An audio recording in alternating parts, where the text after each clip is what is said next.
Today we celebrate the feast of Mary Magdalene. We know of Mary Magdalene's witness to the apostles from the various gospel passage, and especially from the Gospel of John. We can imagine the amount of apostolic work that she undertook because she's referred to in the writings of the early fathers of the church as the apostle to the apostles, the same title that Pope Francis applied to her as a privileged role in the Christian mission of the early church.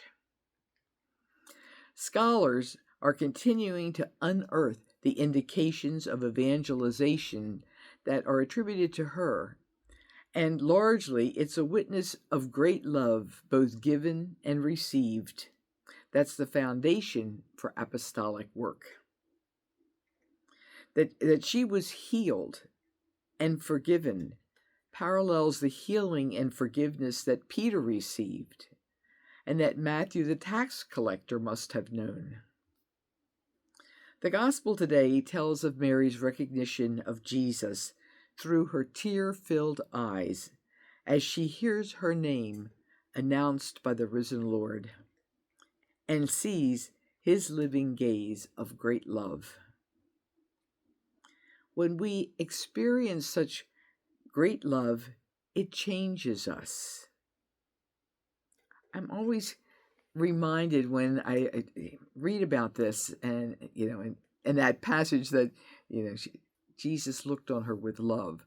And I think of the many friends that I've had over the years who have looked at me with that same love, that unconditional love. It changes you. It changed me. It certainly changed Mary Magdalene. It changes the conditions of our intellectual perception of our humanity and of our sinfulness. With such a grace, each of us can be transformed into an effective witness of the resurrected Christ, who lives and reigns over our own lives and the world as we know it.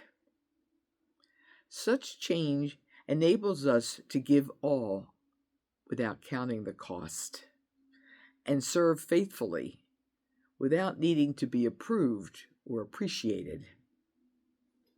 Further, such great love received changes the way we forgive and receive the love of others, thus enabling others to hear the good news because it's safe to believe the good news in our loving presence. Thus, Mary serves as a profoundly important evangelizer. She's the proof in the flesh of the good news of God's salvation. She races to find the companions of Jesus and tell them the good news that he's risen and fully alive to us. She can't wait to tell one and all that Jesus forgives us and lives among us and within us. The Song of Song text chosen for the first reading of this feast and the Corinthians reading chosen as an alternative first reading both express the power of great love. The vessel that receives great love swells to receive yet more and pours itself out on all around, because love hoarded is not love at all. In a time and a place where evangelization, forgiveness for terrible sins, healing from multiple wounds, and the promise of everlasting life in joy and peace is so desperately needed, Mary Magdalene becomes the poster person for mercy and evangelization.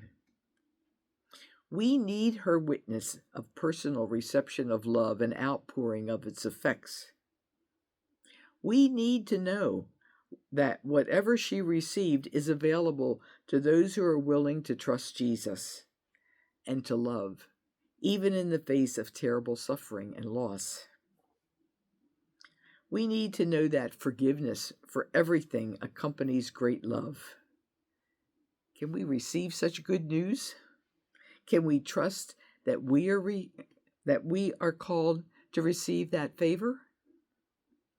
Today, a warm, dare I say, hot day in July, is a day to stop, pray with Mary for the ability to see and to trust, to know that the resurrection is real and the victory of mercy has been accomplished, whatever evidence to the contrary we may discover in our world.